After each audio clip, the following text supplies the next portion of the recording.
Mother, man.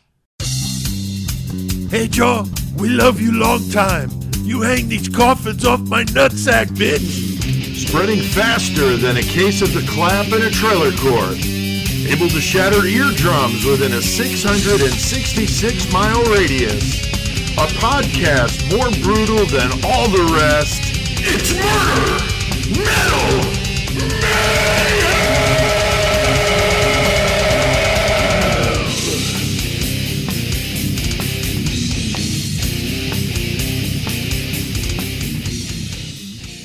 All right, what is up, you son of a bitches? What's up, motherfuckers? Hell yeah, You leave my mom out of this. Yeah, I don't know what was up with that dude, man, fucking telling us to hang these coffins off his nuts. Inspired by Joey, the first screen name he had on, Chris, on Zoom was hanging. Oh, you saw it? Yeah, hanging coffins off my nuts. Yeah, that was awesome.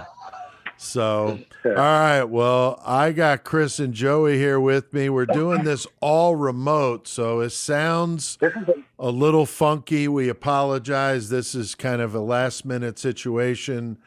This is new. With Chris remote as well as Joey. Joey's already got his setup, but Chris had to do this kind of on the fly. So we're going to make the best of it, but we're doing a bonus episode here for Murder Metal Mayhem, and I am in Horns High Studios for the Horns High Podcast Network. And again, Chris and Joey remote. How's it going, gentlemen? Going good, man. Going good. How's it? Very cool. Joey, you doing all right up there? Yeah, it's not doing bad up here in the 419. Haven't heard any gunshots or sirens yet. No, not yet.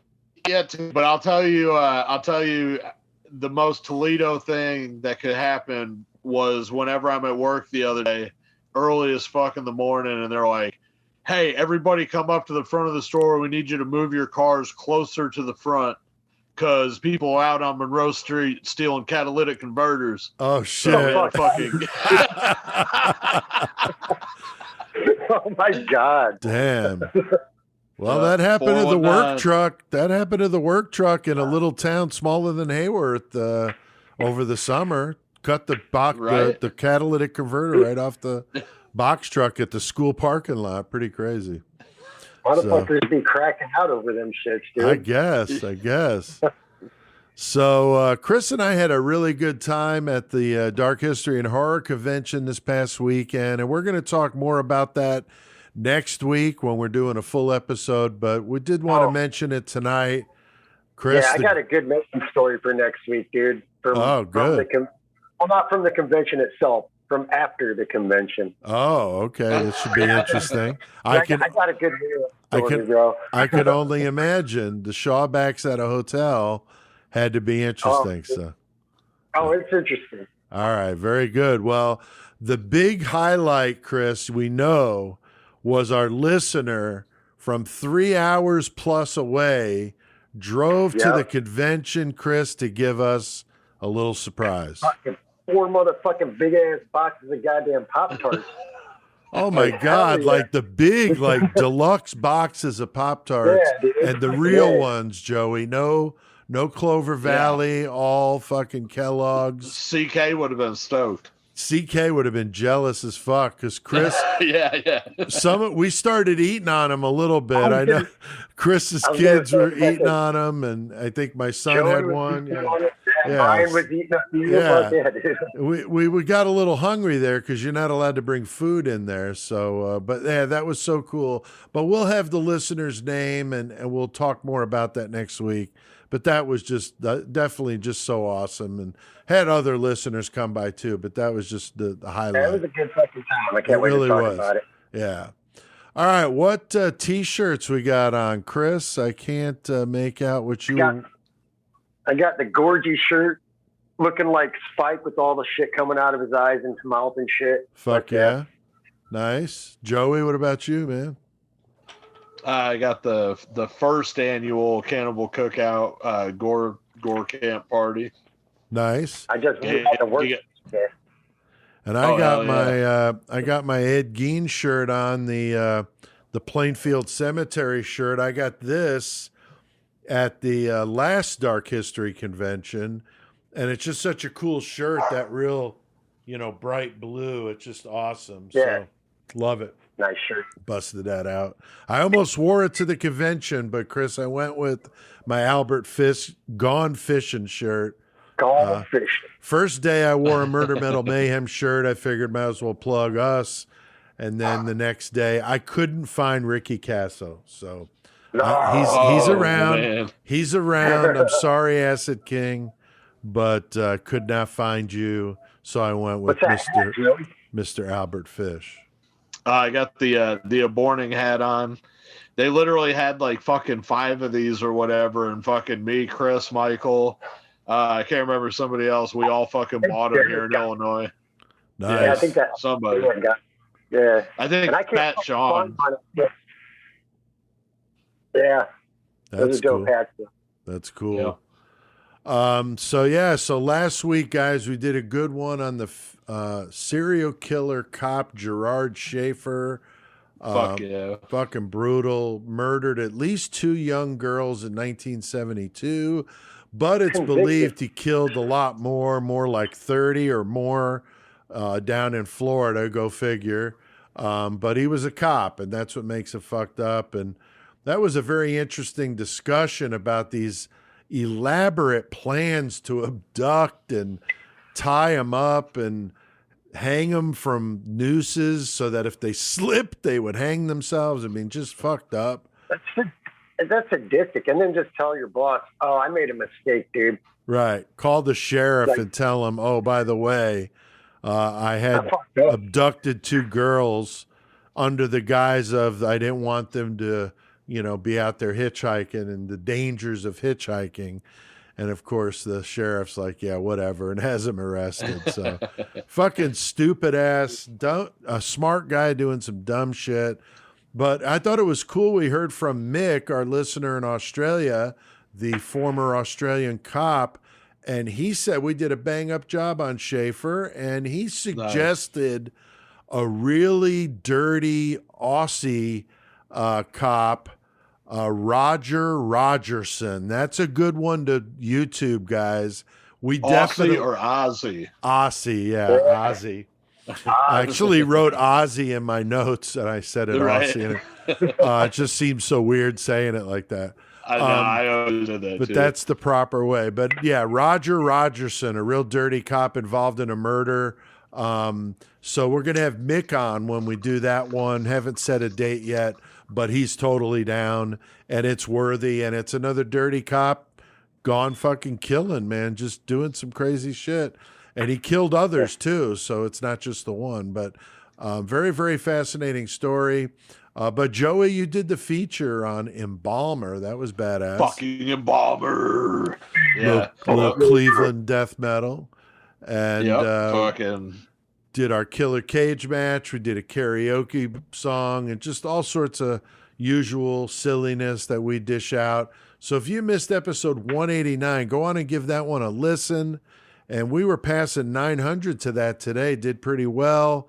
I was having some issues with my phone to share it to the groups I usually do, so I didn't get it out as much as another episode. So I'm really glad it did well despite that. So if you're used to hearing it through the different groups on Facebook, I apologize if you didn't get the link. But you can always go to murdermetalmayhem.com and get them there. They're always going to be there. So if ever you're wondering where's my Murder Metal Mayhem, then go there, or your app should be able to, notify you when new episodes are posted. Yeah. All right. So tonight, guys, we're doing a bonus episode, and that means we're not doing the usual Murder Metal Mayhem segments like we typically do. So if you're a new listener, and I bet we got some new listeners, Chris, because we met a lot of cool people at that Dark History and Horror Convention. Lot of people taking that business card, Murder Metal Mayhem. So we might have some new listeners out there. And so if you're here for the first time and you're wondering, Is this how they typically do an episode? No, we usually do it in those segments, but tonight it's a bonus episode on one topic and one topic only. So no killer cage match, no karaoke, just all that topic. So if you're new, that's the way this goes. Now, tonight, though, we've picked out a good one, a fascinating story. I mean, Joey, you were saying that earlier. You watched, quite a bit on this, and it is fascinating how these people did this shit, man. Yeah, I had never heard of the custom or whatever before. It was the first time I'd ever really looked into it, so that was really fucking cool. Yeah, I knew the only Hanging Coffins I knew was the name of a band. So, sure.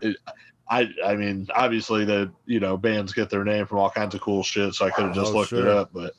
Yeah, no, that was it's an interesting subject. Yeah, definitely. So we're talking about a strange burial custom that is found in a few different cultures. And I stumbled on this one watching YouTube and definitely knew it would be a good one for us to do like this as a bonus. And we're talking about hanging coffins. So very, very interesting. The doc that I watched focused on a couple of areas in China where a now extinct group of people known as the Bo, B-O, would put their... That's crazy that they're extinct people. Yeah. That's fun. I know. It's hard to imagine an entire people being extinct, but they were extinct. They were wiped out in battle, pretty brutal. But they would put their dead in wooden coffins and place them up high on wood planks that they stuck out of the side of a fucking cliff. I mean, this is some of the craziest shit I've ever seen. And we're talking like sheer cliffs going hundreds of feet up in the air. I mean, absolute fucking insanity. I have no idea how they did this. Definitely makes you wonder. I mean, they always say the older generations are more hardcore, but holy shit, it's fucking hard as shit. I don't know how much more hardcore you could get than the Bo people doing this stuff. So the locals said that they believe they could fly, so that may be where that comes from. Is they probably wondered how the fuck did they get them up there too. But we're going to dig into the details of this very fascinating story tonight. So anxious for that. Now, you guys aren't here with me. I'm in Horns High, and I've got the newest or one of the 9 Sick Rick masks here with me, guys. Decided to put Mr. H.H. Holmes in the headphones tonight. So we got the SickRickMasks.com is a sponsor of the show. That's SIKRIK masks.com. Rick Fisher, just an amazing dude.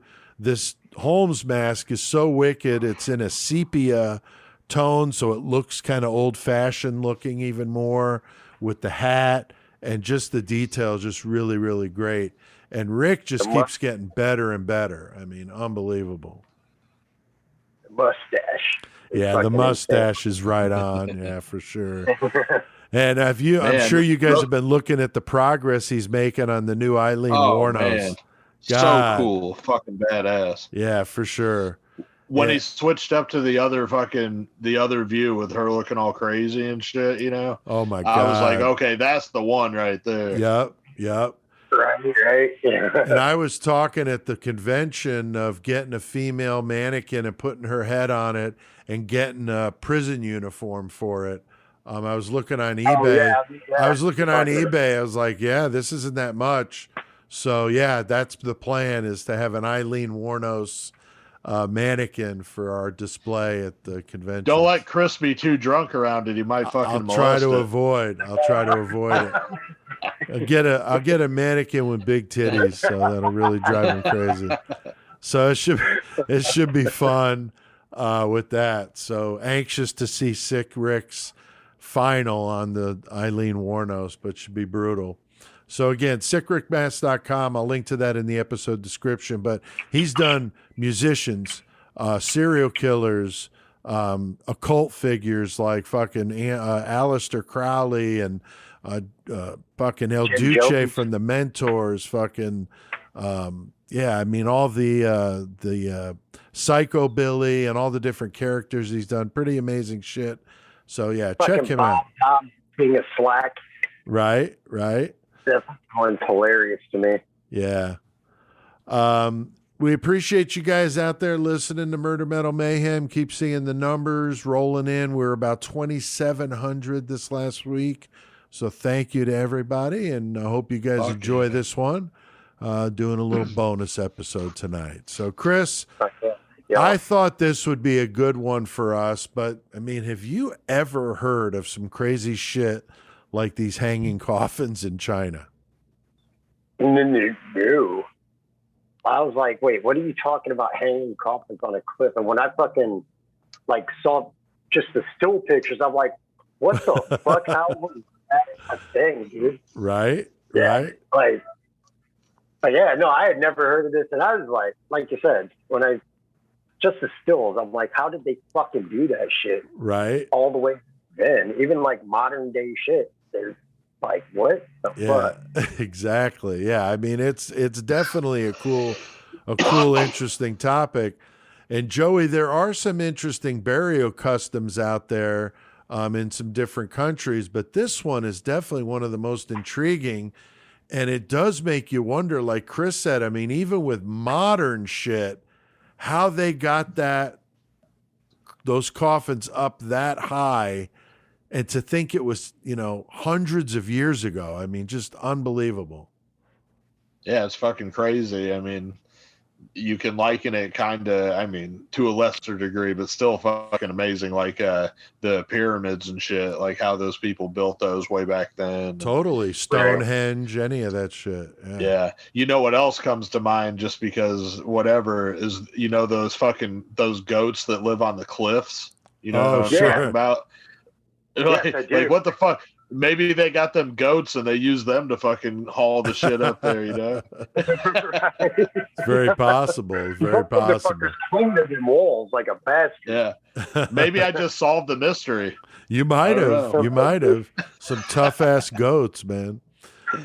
All right. So as I mentioned, we're going to talk about the hanging coffins of China, but this practice was also done in Indonesia and the Philippines. The people who did this in a very rural area of southern China in the Sichuan and Yunnan areas of South China. The documentary I watched was super cool. Shows a team of scientists who goes out, and we all watch the same ones, but they show this team of scientists that goes out to explore these areas. They talk to the locals. They try to recreate how the Bo people would have actually done this to get these incredibly heavy objects up that high with very basic, primitive tools and climbing gear. I mean, you have to just see this to believe it. But Chris, I mean, I wouldn't want to climb these fucking cliffs with any modern stuff, let alone these motherfuckers with bamboo and shit like that. I mean, what do you think about that? Dude, like you said, when they did the whole like the new guys, when they made the documentary and shit, they tried making everything out of what they had. So it's like you said, bamboo fucking scaffolding, basically. It's all rickety as fuck. That was nuts, man. Yeah. And you see those steps? They were like scraps of wood, like all different widths. Like I think about, I deal a lot with OSHA at work.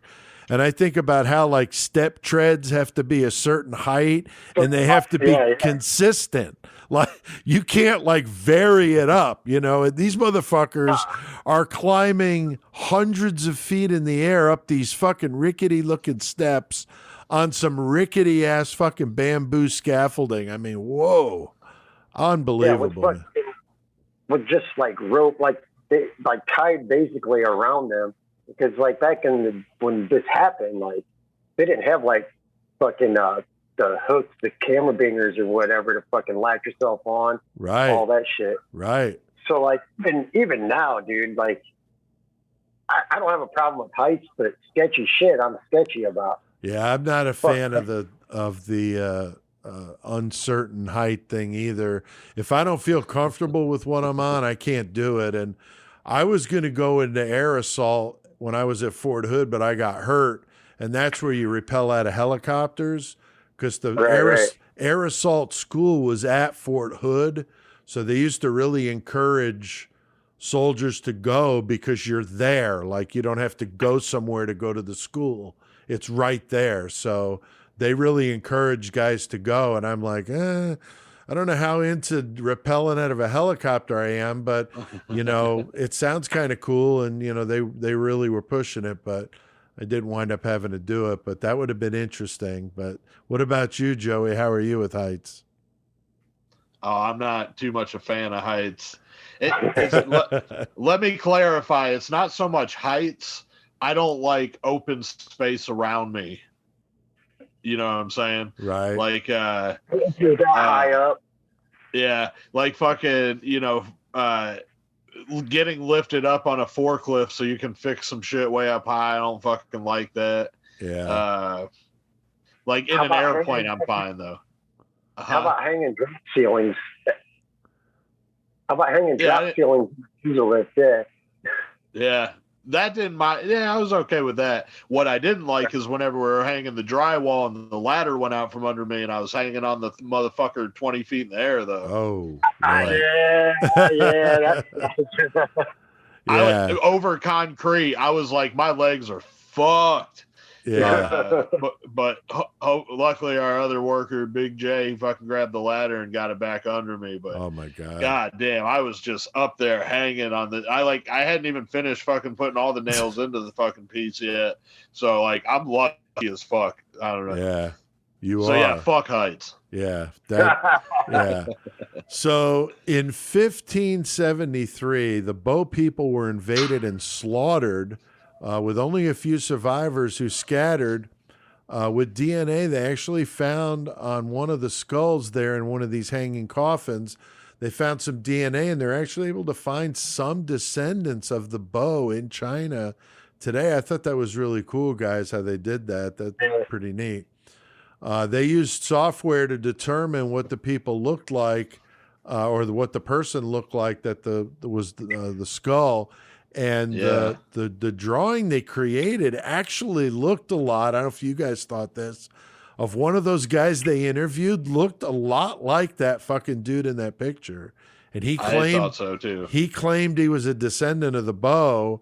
The interviewer was skeptical, but then when they show a side-by-side of that recreated face with this guy modern, definitely. They look close enough to the same. I mean, if he was on Maury, all right, they would have said he was the father. Okay. Yeah, he was your father.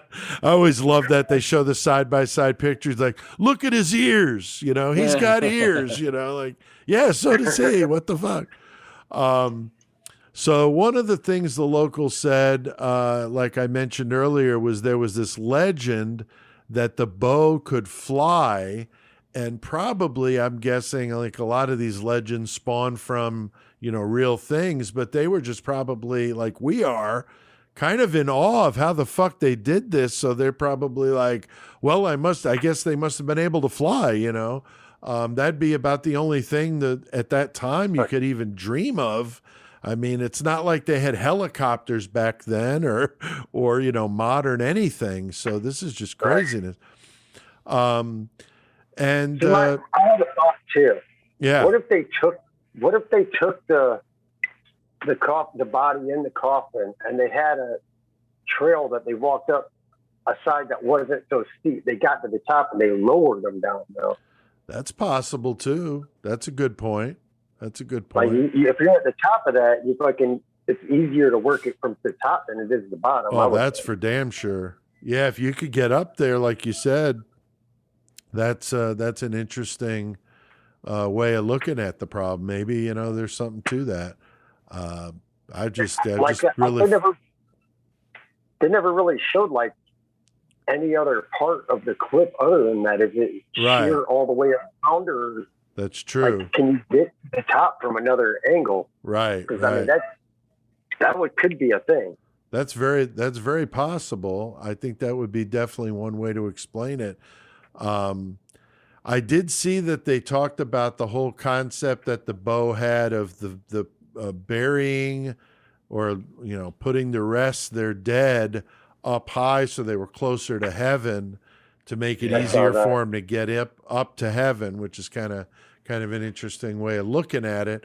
Of course, the complete opposite of what we do, oftentimes burying them in the ground. Yeah, so more metal, right? That's fucking metal. So very, very interesting. But I did. You see the one thing you said, they thought they would maybe, because it was like the walls around, talking about how wait for the river to flood that deep and float them up there. I did see a mention, now that you say that would have maybe possibly brought them up higher, but man, that would be a hell of a flood, man. Holy shit. Like really? Well, that was how many hundreds of years ago, though? True. I mean, still, that's a lot of irrigation going on, erosion going on. That's a good point. If anything, it wouldn't have been as high back then. Right. Maybe not all the way up there, but even half as high would be a little more reasonable. Right. I find it fascinating, and like most religions or superstitions, it would be a simple conclusion to come to that they're going to put them up higher because they're going to go to heaven, that type of thing. But, it seems strange to us. But you think about some of the Christian beliefs out there that are pretty absurd when you look at them critically, things that are in the Bible that people take, as the gospel, pun intended. And some of that stuff is pretty absurd, coming back from the dead and some of these other things that are in the Bible. But, thousands of years ago, or hundreds of years ago, these people were very simple.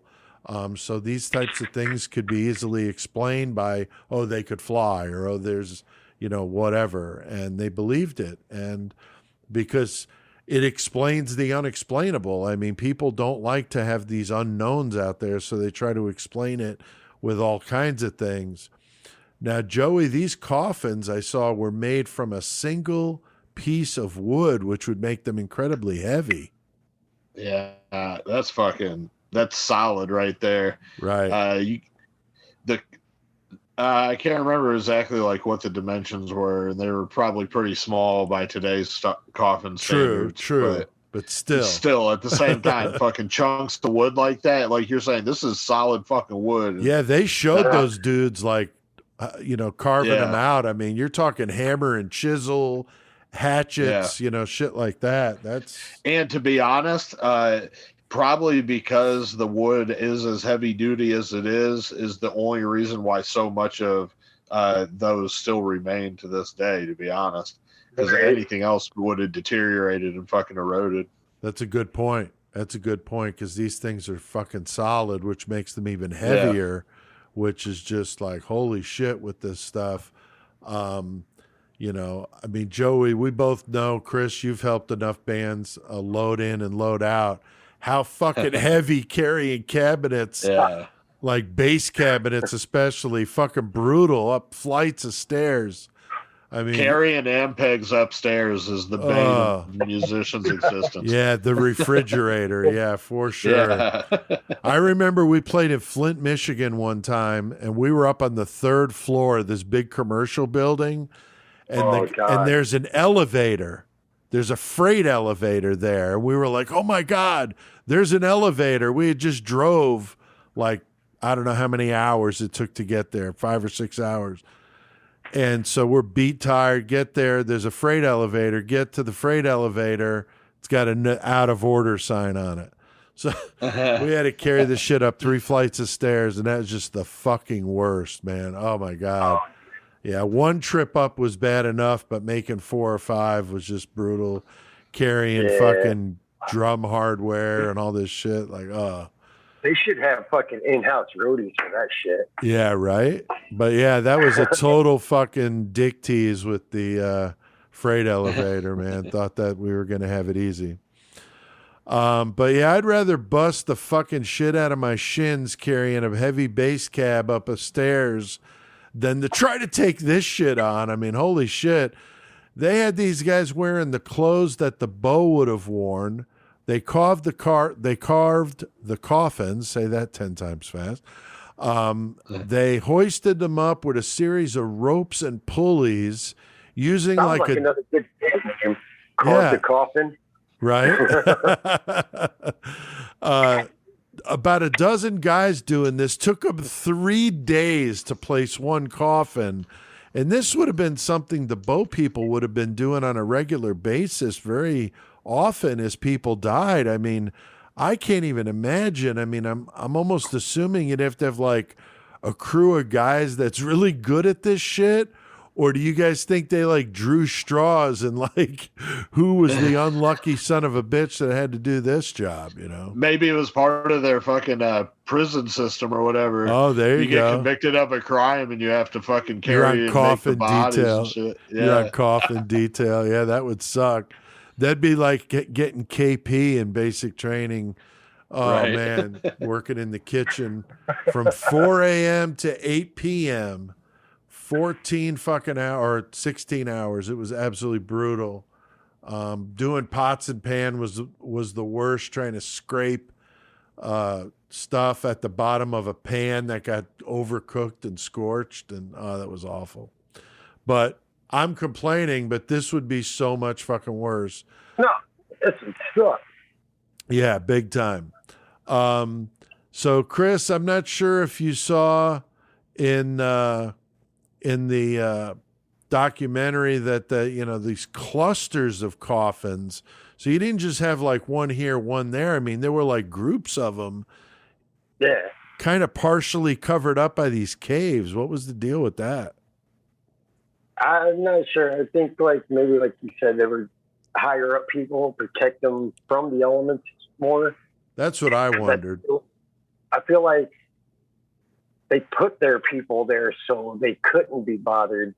Right. So like the more, I almost want to say religious, like patriarchs or whatever of the fucking whole tribe. Right. Like, no, these are very important people. They let us do this. So we got to hide them more. Yeah, so, I don't know. It's very possible. I think that there could be something to that, kind of like Vlad the Impaler. With the higher up in stature you were, the higher up you went on the stake. Yeah, so the lower you were in stature, the lower you were on the stake. Right. So like animals could get at you and shit, but the more noble were up high. They had they had the coffins hanging where there's caves. So like they're like on the ground or whatever, staking out. Oh, there's a little cave there. Let's use that one. Right. You know what I mean? Mm-hmm. Yeah, it was pretty interesting stuff. But it makes you wonder if there was something, to that, and the way they were situated. Why some were in clusters, and some were in those caves, like you mentioned. But yeah, that whole bamboo fucking scaffolding shit was just fucking insane. I just can't believe they were doing that shit. But Joey, in one of those caves, they found that skull. That was pretty cool. At least they got some, because everything they checked, there was nothing in there. Yeah, it was really cool too, because at first they found the skull with the top part of the teeth and shit. And then they didn't have the jawbone at first, and then one of the fucking scientists or whatever found it under a rock, like near it, and he was like, "Oh, now we have the full jawbone," and that's how they were able to do the full reconstruction or whatever, which was cool. Yeah. Yeah, but there were like, I don't know, it's just crazy to think like how long those were up there, though. Right. And we're still there. Wow. I was surprised there was no bones in those. Other than that skull. Did find random bones. Did they find some random bones? I think they found a couple. I don't know if there was much though. Yeah. But hundreds of years. I mean, animals, time. The weather. Big monsoon comes through there and probably lost all kinds of shit. I know that they took the ones that they found and they tested them.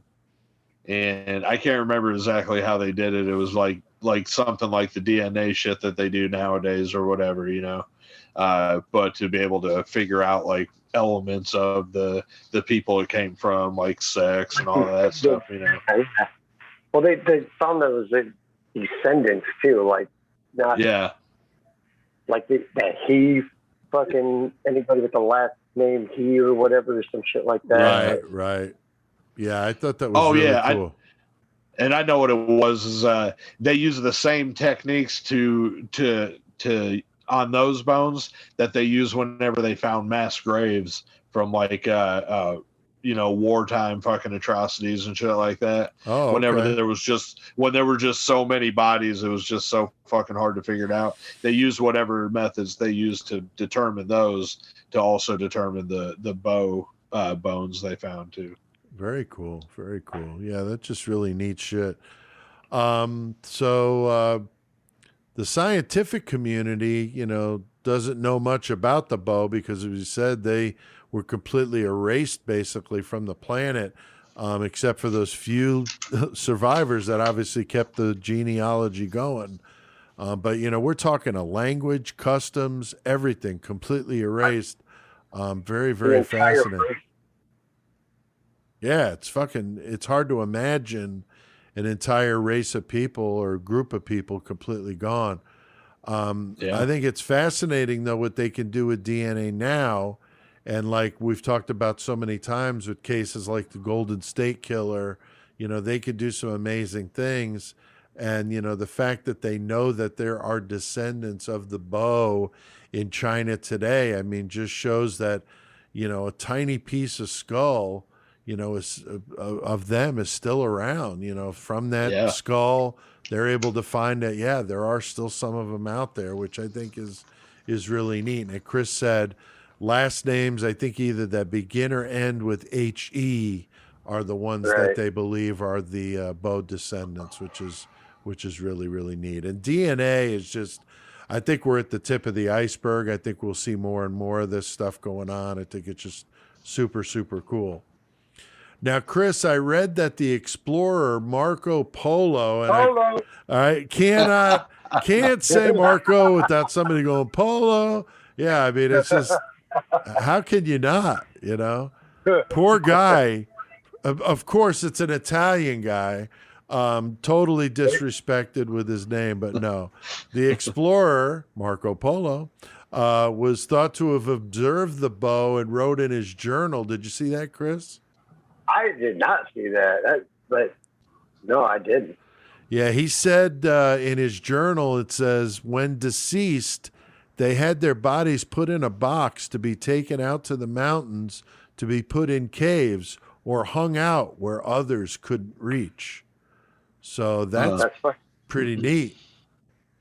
So that definitely makes us, kind of what we were talking about of the whole, putting them closer to heaven. But I think a lot of this too is so the enemy and the animals and all that wouldn't get to their dead. So they wanted them to be untouchable, basically. And putting them there would definitely make them pretty tough to get to. That's for sure.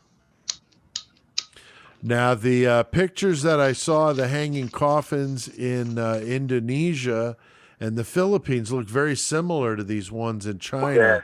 So pretty much the same thing, which is kind of neat to think of, people traveling from country to country would have, passed on these customs in other places. Yeah.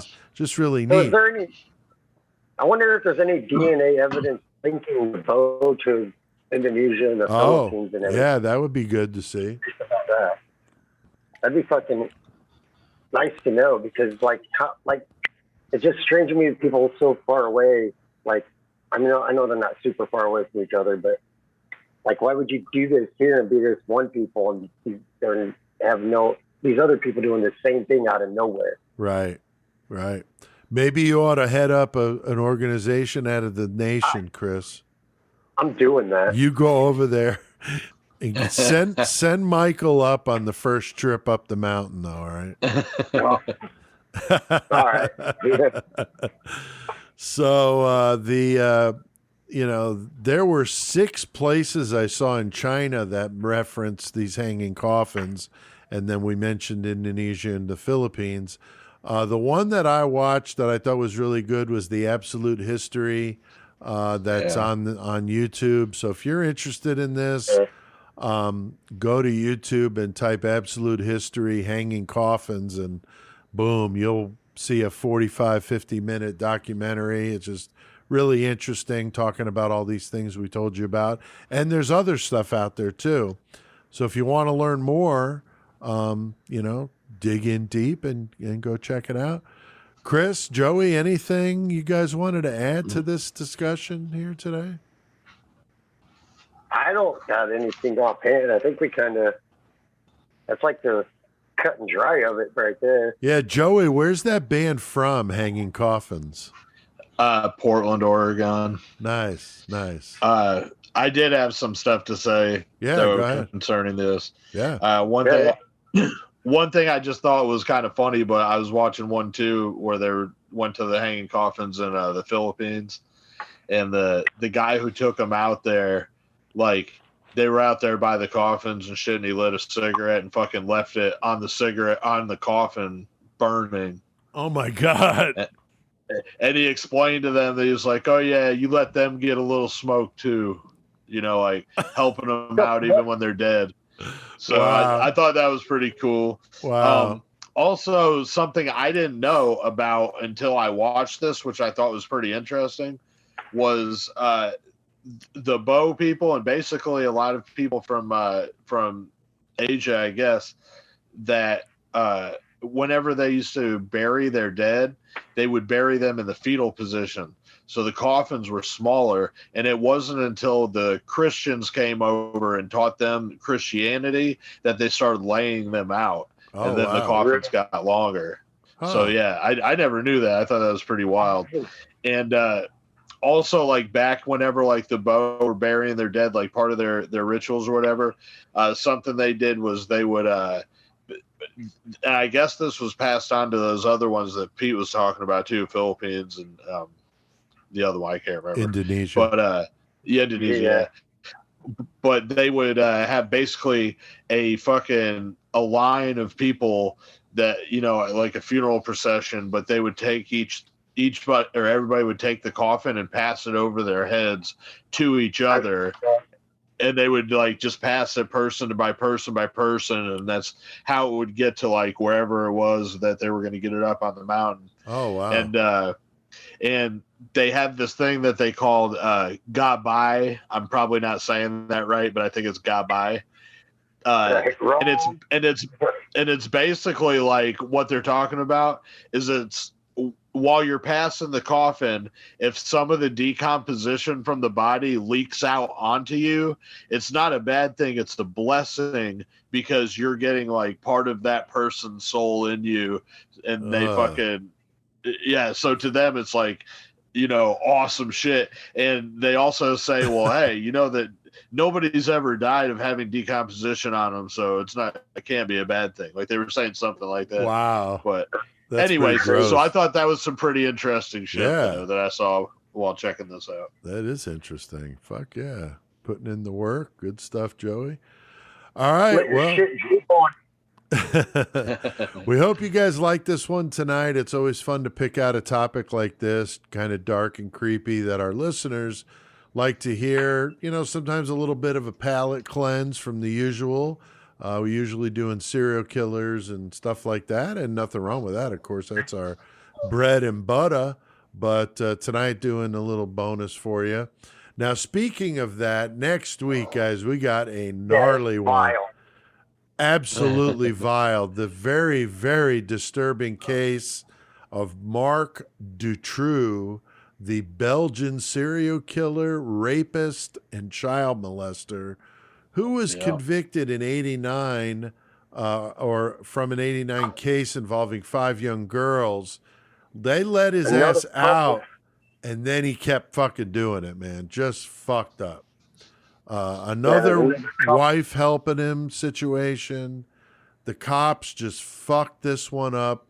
I mean, they're going to make the RCMP look like fucking Elliot Ness fucking next week. So it's going to be fucking crazy, because you want to just beat your head against the wall with this one.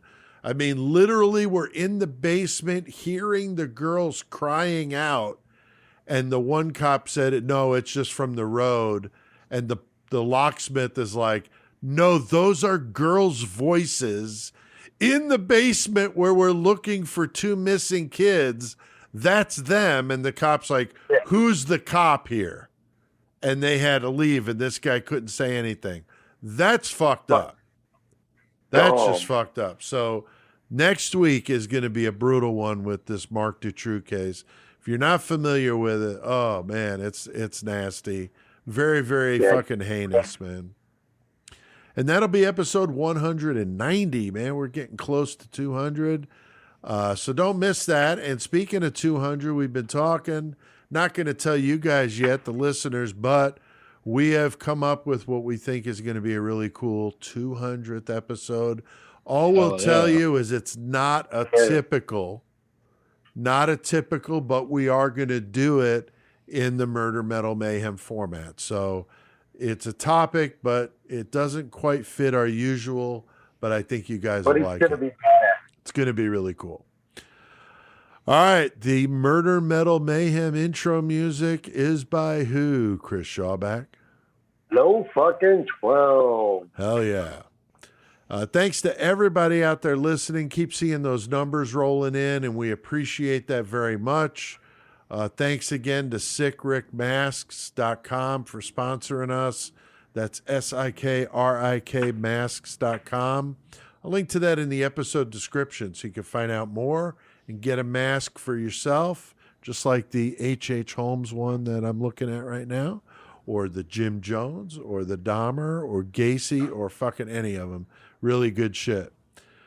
Check out murdermetalmayhem.com to listen to the past episodes, and you could like us on Facebook, follow us on Twitter, and we've been telling them, guys, the YouTube channel is going to start getting populated with some video. We're shooting video tonight.